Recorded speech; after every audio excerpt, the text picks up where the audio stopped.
నెల్లూరు జిల్లా కేంద్రంలో ఈ నెల 26న మహాధర్నా చేపట్టనున్నట్లు సిపిఎం నాయకులు మల్లికార్జున తెలిపారు. బుజ్జిరెడ్డిపాలెం సిపిఎం కార్యాలయంలో ధర్నాకు సంబంధించిన కరపత్రాలను సిపిఎం నాయకులతో కలిసి ఆయన ఆవిష్కరించారు. కేంద్ర ప్రభుత్వం అధికారంలోకి వచ్చిన తర్వాత నల్ల చట్టాలను తీసుకొని వచ్చి రైతులను, ప్రజలను తీవ్ర ఇబ్బందులకు గురి చేస్తుందన్నారు.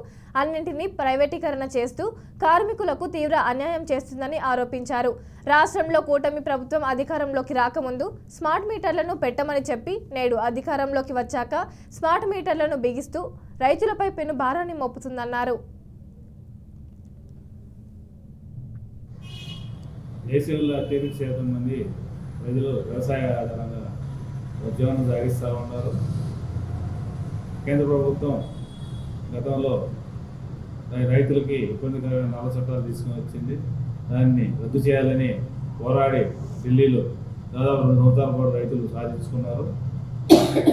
వ్యక్తిపూర్వకంగా ఇచ్చిన హామీలను నెరవేర్చాలని రైతు సంఘాల వాళ్ళు కొద్ది నెలలుగా కేంద్ర ప్రభుత్వాన్ని అడుగుతూ ఉన్నారు. కానీ ప్రభుత్వం ఎటువంటి చర్యలు చేపట్టలేదు.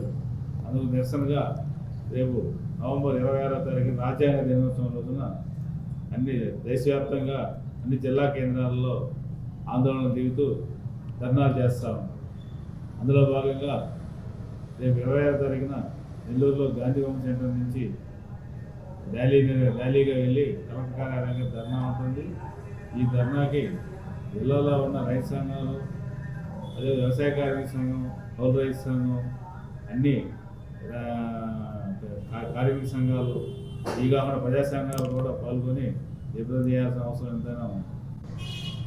దేశంలో అత్యధిక శాతం మంది ప్రజలు వ్యవసాయ ఆధారంగా జీవనం సాగిస్తూ ఉన్నారు.